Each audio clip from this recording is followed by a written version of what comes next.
तो देखो, आज है आप सभी का 2 बजे से हिस्ट्री का एग्जाम। अगर आपको सभी ऑब्जेक्टिव क्वेश्चन सही टिक करके आना है, ठीक है। आप सभी मेरी बातों को ध्यान से सुनिएगा, ठीक है। अगर आप सभी को सभी ऑब्जेक्टिव क्वेश्चन सही टिक करके आना है तो क्लास में दिखाए गए सभी क्वेश्चन को ध्यान से देख लो। बस आज का खेला खत्म, ठीक है। आप सभी एक एक करके क्वेश्चन को देख लो। इनसे पिछले वाले वीडियो में मैंने आप सभी को लगभग 50 क्वेश्चन दिखा दिया था, ठीक है। और जितना क्वेश्चन बच गया है मैं आप सभी को अभी दिखा देता हूँ। आप सभी का आज ही 2 बजे से एग्जाम स्टार्ट हो जाएगा, ठीक है। बस क्लास में बने रहिएगा और सभी क्वेश्चन को ध्यान से देख लो। 100% यही सब क्वेश्चन आपको देखने के लिए मिल जाएगा, ठीक है। समय बहुत कम है, आप सभी अच्छे से देख लेना, दिमाग में याद कर लेना, ठीक है। फिट कर लेना दिमाग में, दोस्तों के पास क्लास को शेयर कर देना, ठीक है। मैंने आप सभी को लगभग 50 क्वेश्चन दिखाया था, ठीक है। ये सभी क्वेश्चन मैंने आप सभी को इनसे पिछले वाले वीडियो में दिखा रखा है, ठीक है। और जितने बच्चे नहीं देखे वो जाकर के देख लेना, फटाफट देख लेना, ठीक है। लिंक आपको वीडियो के डिस्क्रिप्शन में अलग से मिल जाएगा, ठीक है। चलिए हम सभी देखते हैं 51 नंबर में क्या क्वेश्चन है। एक सेकेंड, हाँ कहाँ गया भाई। 51 नंबर यहाँ देखो। 50 नंबर का क्वेश्चन मैंने आप सभी को दिखा रखा था, ठीक है। एक बार मैं आप सभी को फिर से बोल देता हूँ। 50 नंबर में क्वेश्चन क्या है, देखो। संविधान सभा में कुल कितने सदस्य होते थे? तो देखो, संविधान सभा में कुल कितने सदस्य थे, तो संविधान सभा में कुल मिलाकर के 389, ठीक है। ऑप्शन नंबर सी यहाँ पर राइट आंसर हो जाएंगे। ध्यान से देख लो, 100% आप सभी को 2 बजे यही सब क्वेश्चन देखने के लिए मिलेगा, ठीक है। देखो, बहुत बच्चे क्या गलती करते हैं, जैसे ही उनको क्वेश्चन पेपर मिल गया, ठीक है। इनसे पिछले वाले वीडियो में भी मैंने आप सभी को यह बात बताया था, लेकिन जो बच्चे नहीं देखे हो उनके लिए एक बात है, ठीक है।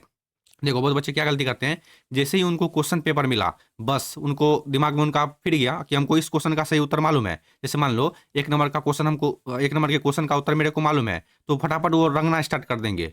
लेकिन आप सभी को ऐसा नहीं करना है, ठीक है। सबसे पहले आप सभी को जैसे क्वेश्चन पेपर मिलेगा, ध्यान से सुनना।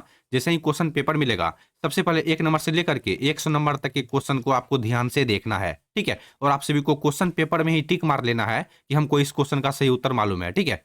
आप सभी पहले क्वेश्चन पेपर में टिक मार लीजिएगा कि हमको इस क्वेश्चन का सही उत्तर मालूम है। उसके बाद वो मार्कशीट को आपको रंगना है, ठीक है। ऐसे में आप सभी का एक भी क्वेश्चन नहीं छूटेगा, ठीक है। चलिए ध्यान से देख लीजिए, संविधान सभा में कुल कितने सदस्य थे, तो ऑप्शन नंबर सी यहाँ पर राइट आंसर हो जाएंगे, 389, ठीक है। चलिए 51 नंबर में, मेरे भाई फिर से बोल रहा हूँ, क्वेश्चन आंसर को ध्यान से देख लो। 100% आप सभी को 2 बजे यही सब क्वेश्चन देखने के लिए मिलेगा, ठीक है।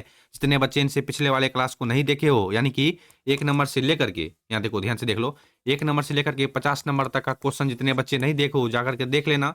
लिंक डिस्क्रिप्शन में आपको मिल जाएगा। सभी क्वेश्चन इंपॉर्टेंट है, और जितना क्वेश्चन बच गया अच्छा वही क्वेश्चन मैं आप सभी को अभी दिखा रहा हूँ, ठीक है। चलिए 51 नंबर में देखते हैं क्या क्वेश्चन है। हड़प्पा सभ्यता की सबसे विशिष्ट पुरावस्तु क्या है? हड़प्पा सभ्यता की सबसे विशिष्ट पुरावस्तु, प्यारे बच्चों 100% यही सब क्वेश्चन मिलेगा आप सभी को अभी देखने के लिए, ठीक है।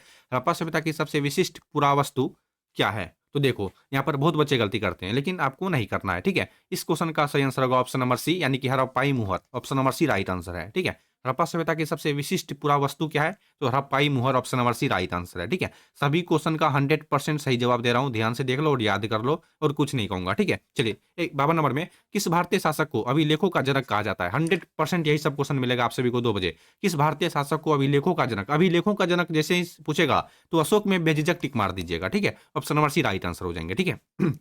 चलिए 53 नंबर में, महाभारत के आदि पर्व के किस अध्याय में भीष्म द्वारा 8 प्रकार के विवाहों का वर्णन किया गया है? बहुत ही डेंजरस क्वेश्चन है और यही सब क्वेश्चन मिलेगा, ठीक है। महाभारत के आदि पर्व के किस अध्याय में भीष्म द्वारा 8 प्रकार के विवाहों का वर्णन किया गया है? मालूम है? नहीं मालूम होगा, ठीक है। ऑप्शन नंबर सी याद रखिएगा, 102 में, ठीक है। Option number C right answer है, ठीक है। ध्यान से देख लो, बस याद कर लो, 5-6 घंटा के बाद आप सभी का एग्जाम है। दुर्योधन की माँ कौन थी? अब यहाँ पर देखो, क्या बच्चे लोग क्या गलती करते हैं, कुंती में टिक मारते हैं, ठीक है। ये तो हिंदी में हो गया प्यारे बच्चों। दुर्योधन की माँ कौन थी, तो Gandhari. Option number C right answer है, ठीक है। 55 नंबर में, स्तूप का संबंध किस धर्म से है? स्तूप का संबंध जो है ना, वो बौद्ध धर्म से है, ठीक है। Option number B right answer है। स्तूप का संबंध किस धर्म से है? आप सभी अपने दोस्तों के पास क्लास को शेयर कर देना, ताकि उन बेचारे लोगों का भी कुछ फायदा हो जाए ना। स्तूप का संबंध किस धर्म से है, तो बौद्ध धर्म से है, ठीक है। चलिए 100% यही सब क्वेश्चन मिलेगा आप सभी को, ठीक है। चलिए हम देखते हैं हम सभी 56 नंबर में क्या क्वेश्चन है। महात्मा का क्या लिखा हुआ है? महात्मा बुद्ध के बचपन का क्या नाम था? महात्मा बुद्ध के बचपन का क्या नाम था? वर्धमान, सिद्धार्थ, देवत, या फिर राहुल।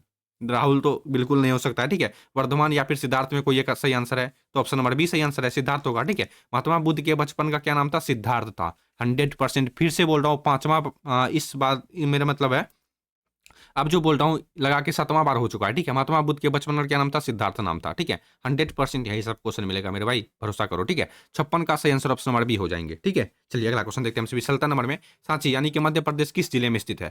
सांची जो मध्य प्रदेश में है वो किस जिले में स्थित है? बताओ, विदिशा या फिर रायसेन, सागर, भोपाल। देखो सल्तन का सही जवाब होगा ऑप्शन नंबर बी, रायसेन होगा। ठीक है, सांची मध्य प्रदेश किस जिले में स्थित है? तो रायसेन में स्थित है। ठीक है, अल्ठन, विजयनगर समाज की स्थापना के समय दिल्ली का सुल्तान कौन था? जिस समय विजयनगर समाज की स्थापना हो रही थी तो उस समय दिल्ली का सुल्तान कौन था? तो मोहम्मद बिन तुगलक था, है ना। ऑप्शन नंबर सी सही आंसर हो जाएंगे। ठीक है, अल्ठन का right answer option number C. ठीक है, चलिए, विजयनगर के शासकों ने स्वयं को क्या कहा? विजयनगर के जो शासक थे, जो वहां पर शासन करते थे, राज करते थे, उन्होंने अपने आप को क्या कहा? तो राय कहा था। ठीक है, ऑप्शन नंबर ये सही आंसर हो जाएंगे। 60 नंबर में, नयनार संत किसकी पूजा करते थे? नयनार संत जो लोग थे वे हमेशा शिव की पूजा करते थे। ठीक है, ऑप्शन नंबर बी सही आंसर हो जाएंगे। 61 नंबर में, कबीर का जन्म कहां पर हुआ था? कबीर का जन्म जो है ना वाराणसी काशी में हुआ था। ठीक है, ऑप्शन नंबर बी सही आंसर है। कबीर का जन्म कहां पर हुआ था? तो वाराणसी काशी में हुआ था। ठीक है, 62 नंबर में, फ्रांसीसी वर्नियर किस देश का निवासी था? फ्रांसीसी वर्नियर जो थे वो किस देश के निवासी थे? तो ऑप्शन नंबर सी, फ्रांस के निवासी थे, याद रखिएगा। ठीक है, 62 का राइट आंसर क्या होगा? 62 का सही जवाब हो जाएगा ऑप्शन नंबर सी।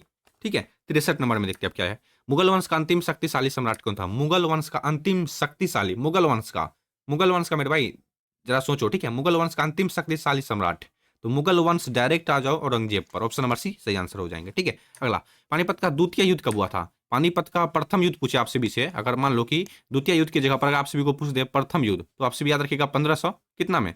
1526 में। अगर द्वितीय युद्ध पूछे तो 1556 में। यहाँ पर ऑप्शन नंबर बी सही आंसर हो जाएंगे। समझा दिया मैंने आप सभी को। अगला क्वेश्चन, दिन ए इलाही अकबर ने कब स्वीकार किया? दिन ए इलाही अकबर ने कब स्वीकार किया? तो 1581 से लेकर के 1582 के बीच में। ठीक है, अब देखो यहाँ पर मैंने 1581 और 1582 क्यों लिखा? अगर आप सभी को ऑप्शन में सिर्फ 1581 दे तो आप सभी 1581 में टिक मारिएगा तो नंबर 1+ मिल जाएगा। अगर ऑप्शन में 1582 रहे तो आपसे भी ऑप्शन नंबर 1582 में टिक मारिएगा तो नंबर 1+ मिल जाएगा। ठीक है, लेकिन 1581, यहाँ देखो मैं आप सभी को बता देता हूँ थोड़ा सा डिटेल में, 1581 या 1582 इन दोनों में कोई एक ही ऑप्शन मिलेगा, नहीं तो आप सभी को इस तरीका से ऑप्शन मिलेगा, है ना। तो आप सभी याद रखिएगा। चलिए, संथाली विद्रोह का आरंभ कब हुआ था? संथाल विद्रोह का जो आरंभ है वो कब हुआ था? 1832 में, 41, 51 या फिर 55? तो देखो 66 का सही आंसर ऑप्शन नंबर डी होगा 1855 में। ठीक है, 1855 में संथाल विद्रोह का आरंभ हो चुका था। ठीक है, अगला क्वेश्चन, रेतवाड़ी व्यवस्था में जमीन का मालिक कौन होता था? तो रैयत खुद होता था, यानी कि किसान होता था। ऑप्शन नंबर बी सही आंसर है। रेतवाड़ी व्यवस्था में जमीन का मालिक कौन होता था? तो किसान, यानी कि रैयत खुद होता था। ठीक है, 68, खून लड़ी मर्दानी हुआ तो झांसी वाली रानी थी, किसकी रचना है? बहुत ही इंपॉर्टेंट है ये क्वेश्चन प्यारे बच्चों। खूब लड़ी मर्दानी हुआ तो झांसी की रानी थी, किसकी रचना है? बहुत ही इंपॉर्टेंट है, बताओ। देखो 68 का सही जवाब जितने बच्चे ऑप्शन नंबर बी बता रहे हो सुभद्रा कुमारी चौहान की, सबका सही आंसर है ना। चलिए, अब देखो 1800 सल्तन के विद्रोह को प्रथम स्वतंत्रता संग्राम किसने कहा? 1800 सल्तन के विद्रोह को, ठीक है, 1800 सल्तन के विद्रोह को प्रथम स्वतंत्रता संग्राम किसने कहा? क्वेश्चन आंसर को ध्यान से देख लो, नहीं तो बाद में पछताओगे। मैं लिख के देता हूं 100% आपसे भी पछताओगे जो बच्चे भगा भगा के वीडियो देखेंगे, है ना। चलिए देखो 69 का सही जवाब क्या होगा? देखो 69 का सही जवाब होगा option number B, VP Savarkar. ठीक है, वीडी सावरकर, याद रखिएगा प्यारे बच्चों। 100% आप सभी को 2 बजे यही क्वेश्चन मिलेगा। ठीक है, अगर आप सभी को अगले सब्जेक्ट पे वीडियो चाहिए तो मेरे को कमेंट कर देना, सर इन पर वीडियो बनाइए, ऑब्जेक्टिव सब्जेक्टिव जो आपके मन में वही कमेंट करना। ठीक है, 70, भारत में जनगणना की शुरुआत किस वर्ष हुई थी? हमारे भारत देश में जनगणना की शुरुआत कब हुई थी, यही क्वेश्चन बोल रहा है। ठीक है, तो देखो 70 का सही जवाब ऑप्शन नंबर क्या होगा मेरे भाई? यहाँ पर भारत में जनगणना की शुरुआत पूछ रहा है, तो 70 का सही जवाब होगा ऑप्शन नंबर 1872 में। ठीक है, 1872 में भारत में जनगणना की शुरुआत हो चुकी थी। ठीक है, चलिए, ब्लैक टाउन, ठीक है, ब्लैक टाउन किनके रहने का स्थान था? तो ब्लैक टाउन हमारे भारतवासी के लिए रहने का स्थान था। ठीक है, ऑप्शन नंबर बी सही आंसर है। अंग्रेजों में टिक मत मारिएगा, ना ही यूरोपियों में, ना ही पुर्तगालियों में। ऑप्शन नंबर बी सही आंसर है, भारतवासियों के लिए। ठीक है, 72 नंबर में, चौरी चौरा कांड किस वर्ष हुआ था? बहुत ही इंपॉर्टेंट है चौरी चौरा कांड। यहाँ पर देखो क्वेश्चन पूछ रहा है चौरी चौरा कांड किस राज्य में हुआ था? तो उत्तर प्रदेश में हुआ था। ठीक है, उत्तर प्रदेश में। 73 नंबर में, सीमांत गांधी किसे कहा जाता है? सीमांत गांधी जो है किसे कहा जाता है? तो महात्मा गांधी को, Jawaharlal Nehru, Khan Abdul Ghaffar Khan, yes, option number C सही आंसर है। सीमांत गांधी किसे कहा जाता है? तो ऑप्शन नंबर सी। 73 का सही जवाब हो जाएगा ऑप्शन नंबर सी। ठीक है, चलिए अगला क्वेश्चन, करो या मरो का नारा गांधी जी ने किस आंदोलन में दिया था? करो या मरो का नारा महात्मा गांधी ने किस आंदोलन में दिया था? तो देखो भारत छोड़ो आंदोलन में दिया था। याद रखिएगा मेरे भाई, याद रखिएगा, नहीं तो बाद में पछताइएगा। आजाद हिंद फौज का गठन कहाँ किया गया था? आजाद हिंद फौज का गठन जो है वो कहां पर किया गया? तो सिंगापुर में किया गया था। ठीक है, ध्यान से देख लो। मैं आप सभी को कुल मिलाकर के 80 क्वेश्चन दिखाता हूं। ठीक है, कुल मिलाकर मैं आप सभी को 80 क्वेश्चन दिखा देता हूं। ठीक है, जो कि बहुत ही इंपॉर्टेंट है आज के लिए। ठीक है, आज के लिए बहुत ही इंपॉर्टेंट क्वेश्चन है। मैं आप सभी को एक बार फिर से याद दिला देता हूं, जितने बच्चे इनसे पिछले वाले वीडियो को, यानी कि 1 नंबर से लेकर के 50 नंबर तक के क्वेश्चन वाले वीडियो को नहीं देखे हैं, जाकर के देख लेना। लिंक आपको वीडियो के डिस्क्रिप्शन में अलग से मिल जाएगा मेरे भाई। ठीक है, चलिए, आजाद हिंद फौज का गठन कहाँ किया गया था? तो ऑप्शन नंबर सी, सिंगापुर में किया गया था। ठीक है, चलिए अब देखो 76 नंबर में, संविधान सभा की पहली बैठक कब हुई थी, है ना। संविधान सभा की पहली बैठक कब हुई थी, अंतिम बैठक नहीं पूछ रही है, पहली बैठक। यही क्वेश्चन को आप, यही तो बोल रहा हूँ मेरे भाई, क्वेश्चन को आपको बोले ध्यान से देखना है, ठीक है। तो 9 दिसंबर 1946 को, ठीक है। ऑप्शन नंबर ए सही आंसर हो जाएंगे। संविधान सभा की पहली बैठक कब हुई थी, तो ऑप्शन नंबर ए सही आंसर है, 9 दिसंबर 1946 को, ठीक है। अगला क्वेश्चन आप देखो, भारत का संविधान तैयार करने में बहुत ही इजी क्वेश्चन है, बहुत ही इजी क्वेश्चन है मेरे भाई। देखो, भारत का संविधान बनने में कितना समय लगा था, 2 वर्ष 11 महीना, कुल मिलाकर के 18 दिन, है ना। तो ऑप्शन नंबर बी सही आंसर है। भारत का संविधान तैयार करने में कितना समय लगा था, 2 वर्ष 11 महीना 18 दिन, ठीक है। और हमारे भारत देश का संविधान लागू कब हुआ था, 26 जनवरी 1950 को।